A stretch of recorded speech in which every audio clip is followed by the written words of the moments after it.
Price lord. ದೇವರ ಪರಿಶುದ್ಧವಾದ ನಾಮಕ್ಕೆ ಸ್ತೋತ್ರವಾಗಲಿ. ನಾವು ಇವತ್ತು ಧ್ಯಾನಿಸಿಕೊಳ್ಳುತ್ತಿರುವಂಥ ವಾಕ್ಯ, ಏಸು ಅವನಿಗೆ, ನಾನೇ ಮಾರ್ಗವೂ ಸತ್ಯವೂ ಜೀವವೂ ಆಗಿದ್ದೇನೆ, ನನ್ನ ಮೂಲಕವಾಗಿ ಹೊರತು ಯಾರು ತಂದೆಯ ಬಳಿಗೆ ಬರುವುದಿಲ್ಲ. ಯೋಹಾನನು ಬರೆದ ಸುವಾರ್ತೆ 14ನೇ ಅಧ್ಯಾಯ 6ನೇ ವಾಕ್ಯ. ಈ ವಾಕ್ಯದಲ್ಲಿ ನಾವು ನೋಡ್ತೇವೆ, ದೇವರು ಹೇಳ್ತಾ ಇದ್ದಾರೆ, ನಾನೇ ಮಾರ್ಗವೂ ಸತ್ಯವೂ ಜೀವವೂ ಅಂತ.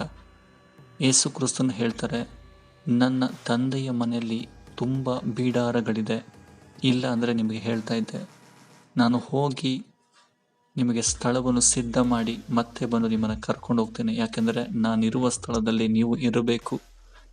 ಅದು ಅಲ್ಲದೆ ನಾನು ಹೋಗುವ ಸ್ಥಳದ ಮಾರ್ಗ ನಿಮಗೆ ಗೊತ್ತಿದೆ ಅಂತ ಹೇಳಬೇಕಾದ್ರೆ, ಆಗ ತೋಮನು ಹೇಳ್ತಾರೆ, ಸ್ವಾಮಿ ನೀನು ಎಲ್ಲಿಗೆ ಹೋಗ್ತೀಯೋ ಅಂತ ಗೊತ್ತಿಲ್ಲದೆ ಇದ್ದ ಮೇಲೆ ನಮಗೆ ಮಾರ್ಗ ಹೇಗೆ ಗೊತ್ತಾಗುತ್ತೆ ಅಂತ ಹೇಳಬೇಕಾದ್ರೆ, ಆಗ ದೇವ್ರು ಹೇಳ್ತಾರೆ, ನಾನೇ ಮಾರ್ಗವು ಸತ್ಯವು ಜೀವವು ಎಂಬುದಾಗಿ. ಅಂದರೆ ನಾನೇ ಮಾರ್ಗ ತೋರಿಸ್ತೀನಿ, ನಾನೇ ಸತ್ಯವಾಗಿರ್ತೀನಿ, ನಾನೇ ನಿಮಗೆ ಜೀವವಾಗಿರ್ತೀನಿ ಅಂತ. ಅವರೇ ಮಾರ್ಗ.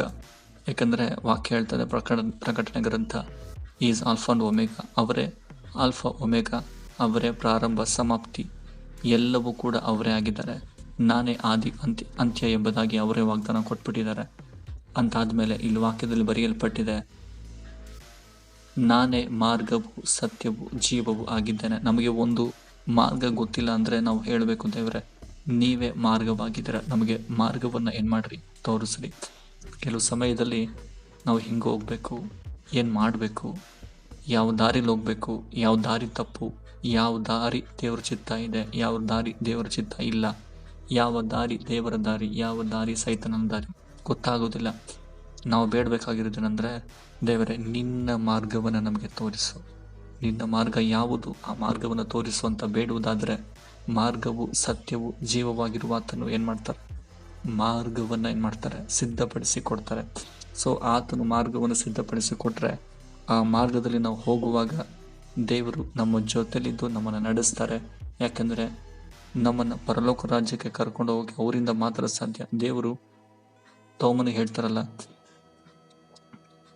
ನಾನೇ ಬಂದು ನಿಮ್ಮನ್ನು ಕರ್ಕೊಂಡು ಹೋಗ್ತೀನಿ ಅಂತ ಹೇಳಬೇಕಾದ್ರೆ ನಮಗೆ ಮಾರ್ಗ ಹೆಂಗೆ ಗೊತ್ತಾಗುತ್ತೆ ದೇವರೇ ಅಂತ. ಅದಕ್ಕೆ ಹೇಳ್ತಾರೆ, ನಾನೇ ಮಾರ್ಗ ಅಂದರೆ ನಾನೇ ಪರಲೋಕಕ್ಕೆ ಕರ್ಕೊಂಡು ಹೋಗ್ತೀನಿ. ಅವರನ್ನು ಬಿಟ್ಟರೆ ನಮ್ಮನ್ನು ಪರಲೋಕ ರಾಜ್ಯಕ್ಕೆ ಕರ್ಕೊಂಡು ಹೋಗೋದಕ್ಕೆ ಯಾರಿಂದನೂ ಸಾಧ್ಯ ಇಲ್ಲ. ಯಾಕಂದರೆ ಈಸ್ ಆಲ್ಫಾ ಅಂಡ್ ಒಮೆಗಾ. ಸರ್ವಶಕ್ತನಾದ ದೇವರು ಯೇಸು ಕ್ರಿಸ್ತನು ಬಿಟ್ಟರೆ ಈ ಲೋಕದಲ್ಲಿ ನಮ್ಮನ್ನು ಪರಲೋಕ ರಾಜ್ಯಕ್ಕೆ ಕರ್ಕೊಂಡು ಹೋಗೋರು ಯಾರೂ ಇಲ್ಲ. ಎಲ್ಲರೂ ಹೇಳ್ತಾರೆ ಸ್ವರ್ಗಕ್ಕೆ ಹೋಗಬೇಕು.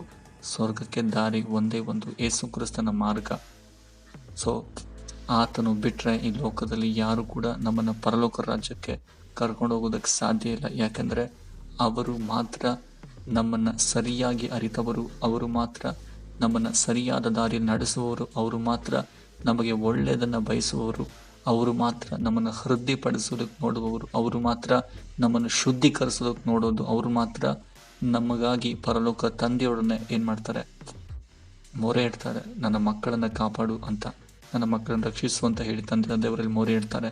ಸೊ ತಂದೆಯ ದೇವರಲ್ಲಿ ಮೊರೆ ಇಡಬೇಕಾದ್ರೆ ನಮ್ಮನ್ನು ದೇವರು ಏನು ಮಾಡ್ತಾರೆ, ಪ್ರತಿ ಕ್ಷಣವೂ ತನ್ನ ಪರಲೋಕ ದೂತರನ್ನ ಇಟ್ಟು ಕಾಪಾಡ್ತಾರೆ. ಸೊ ಆಗಿರುವುದರಿಂದ ಮಾರ್ಗವು ಸತ್ಯವು ಆಗಿರೋರನ್ನ ನಾವು ಮುಂದೆ ಇಟ್ಟುಬಿಟ್ಟು ನಾವು ಮುಂದೆ ಹೋಗುವಾಗ ದೇವರೇ ಮಾರ್ಗ ತೋರಿಸು ಎಂಬುದಾಗಿ ಆತನಲ್ಲಿ ಬೇಡುವಾಗ, ಆತನೇ ಮಾರ್ಗವಾಗಿ ಬಂದು ನಮ್ಮ ಜೀವಿತವನ್ನು ಅದ್ಭುತವಾಗಿ ನಡೆಸ್ತಾರೆ. ಈ ವಾಕ್ಯದ ಪ್ರಕಾರ ದೇವರು ನಿಮ್ಮ ಜೀವಿತದಲ್ಲಿ ಹೊಸ ಮಾರ್ಗವನ್ನು ಸಿದ್ಧಪಡಿಸಲಿ. ಒಂದು ಚಿಕ್ಕ ಪ್ರಾರ್ಥನೆ ಮಾಡಿ ನಾವು ಮುಗಿಸೋಣ. ಸ್ತುತಿಗಳ ಅರಸನಾದ ಪರಿಶುದ್ಧ ಕರ್ತನೆ, ನಾನೇ ಮಾರ್ಗವು ಸತ್ಯವು ಜೀವವು ಎಂಬುದಾಗಿ ವಾಗ್ದಾನ ಕೊಟ್ಟರಲ್ಲ, ಸರ್ವಶಕ್ತನೇ ನೀನೇ ಮಾರ್ಗವಾಗಿರಿ. ಎಷ್ಟೋ ಜನರ ಜೀವಿತಗಳಲ್ಲಿ ಮಾರ್ಗವಿಲ್ಲದೆ ಏನು ಮಾಡಬೇಕು ಹೇಗಿಲ್ಲ, ಬಿಸ್ನೆಸ್ ಲಾಸ್ ಆಗ್ತಾ ಇದೆ, ಕುಟುಂಬದಲ್ಲಿ ಸಮಾಧಾನ ಇಲ್ಲ, ಕುಟುಂಬದಲ್ಲಿ ನೆಮ್ಮದಿ ಇಲ್ಲ, ಕುಟುಂಬದಲ್ಲಿ ಸಂಕಷ್ಟಗಳು, ರೋಗಗಳು, ಬಾಧೆಗಳು. ಯಾವ ದಾರಿ ಹೋಗಬೇಕು, ಯಾವ ದಾರಿ ತಪ್ಪು, ಯಾವ ದಾರಿ ಒಳ್ಳೆಯದು, ಯಾವ ದಾರಿ ಸರ್ವಶಕ್ತನು ತೋರಿಸಿರುವಂಥ ದಾರಿ, ಯಾವ ದಾರಿ ಸೈತನ ದಾರಿ, ಇದು ಯಾವುದು ಗೊತ್ತಾಗದೆ ಎಷ್ಟೋ ಜನ ಕನ್ಫ್ಯೂಸ್ ಆಗಿ ಎಷ್ಟೋ ಜನ ವೇದನೆ ಪಡ್ತಿರುವಂಥ ಕಾರ್ಯಗಳು ನೋಡ್ತೇವೆ. ದೇವರೇ ಅವರೆಲ್ಲರನ್ನ ಸಮಾಧಾನಪಡಿಸಿ ನಿನ್ನ ಕೃಪೆಯ ಮಾರ್ಗದಲ್ಲಿ ನಡೆಸು. ಹಾಗೆ ಮಾಡಿದ ಕೃಪೆಗಾಗಿ ಸ್ತೋತ್ರ. ಏಸಪ್ಪ ನಾಮದಲ್ಲಿ ಬೇಡಿಕೊಳ್ಳುತ್ತೇನೆ ಪರಲೋಕದ ತಂದೆ. ಆಮೇಲೆ. God bless you all. ದೇವರು ನಿಮ್ಮೆಲ್ಲರನ್ನ ಆಶೀರ್ವದಿಸಲಿ. God bless you all. ಆಮೇಲೆ.